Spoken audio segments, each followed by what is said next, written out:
mbokk yi on s'est beaucoup battu pour un projet te projet boobu mooy sauver le Sénégal mbokk yi siifur les talibé Sonko TV dal leen ak jàmm ci seen chaîne bi nga xam ne saa bu nekk rek yéen a ngi koy topp di fi taataanee lépp loo xam ne moo di xibaar. Amadou Mansour Faye mag ci Marème Faye Sall nekk goro ci ex président Macky Sall moom nag niki tey jii la jëna woon ak haute cour de justice moom Amadou Mansour Faye ci mbir mun koy toppee nag wàllum li nga xam ne moo di surfacturation 2 milliards virgule 75 moom nag moom Amadou Mansour Faye mu mel lu ni mel dañ ko cay topp waaye itam wax rek ci jëm ci fond Covid 19 loolee mu mel ni rek niki tey jii daal ne wuy ji woon bi 11h jotee yamook li nga xam ne moo di 26 mai 2025 moom Amadou Mansour Faye ànd ak li nga xam ne moo di ay avocat am foofee ca haute cour de justice jàkkaarloog yoon ngir rek ca la ñu koy toppee maanaam la waral rek mu am contrôle judiciaire juge di ko daal di topp nag bañ koo génnee réew mi di Sénégal mel rek dañ ko visé woon ci jamono ji wàllum luubal yeeg fonds yi ñuy toppee ñenn ci ay détenus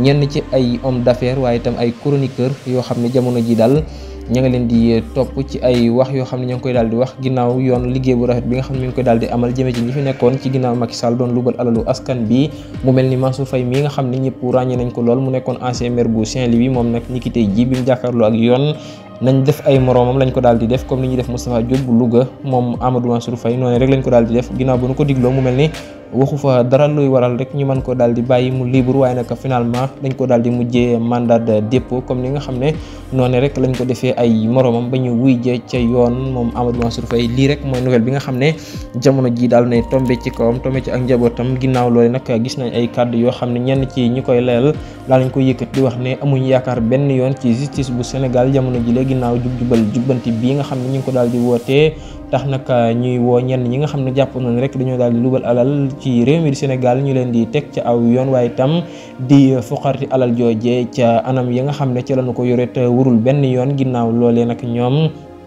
jamono ji la nag seen maanaam daal seen gis-gis ci justice bu Sénégal moo di rek justice bu Sénégal jamono ji ni nga xam ne mi ngi koy daal di doxalee jamono ji dalutum xel benn yoon ñoom loolee mooy li ñu daal di xalaat jamono ji la ginnaaw bi nga xam ne rek daal nañuy mandat de dépôt seen leader bi di Amadou Mansour Faye nekk mag ci Marème Faye Sall waaye itam nekk goro ci Macky Sall moom Amadou Mansour Faye waaye itam nekkoon ancien maire bu Saint-Louis ginnaaw ni ki démb sax ñuy dégg ne moom daal nay defoon benn soog ci yoonu Saint-Louis boobee ginnaaw ba mu doon siyaare ji Serigne Babacar Sy ci benn ziar boo xam ne war naa am foofee ca Saint-Louis mu mel rek benn Allo Dakar daf ko doon jéem a doublé ba far daal di def ab soog ak moom mu mel ni ñett ñoom àndaloon ñoo daal di am ay gaañu waaye mu Amadou Mansour Faye dara jotu ko ginnaaw loolee la daal di dem jaanoo ak yoon ni ki tey ji yamook 26 mai 2025 ci réew mi di Sénégal ci haute cour de justice waaye nag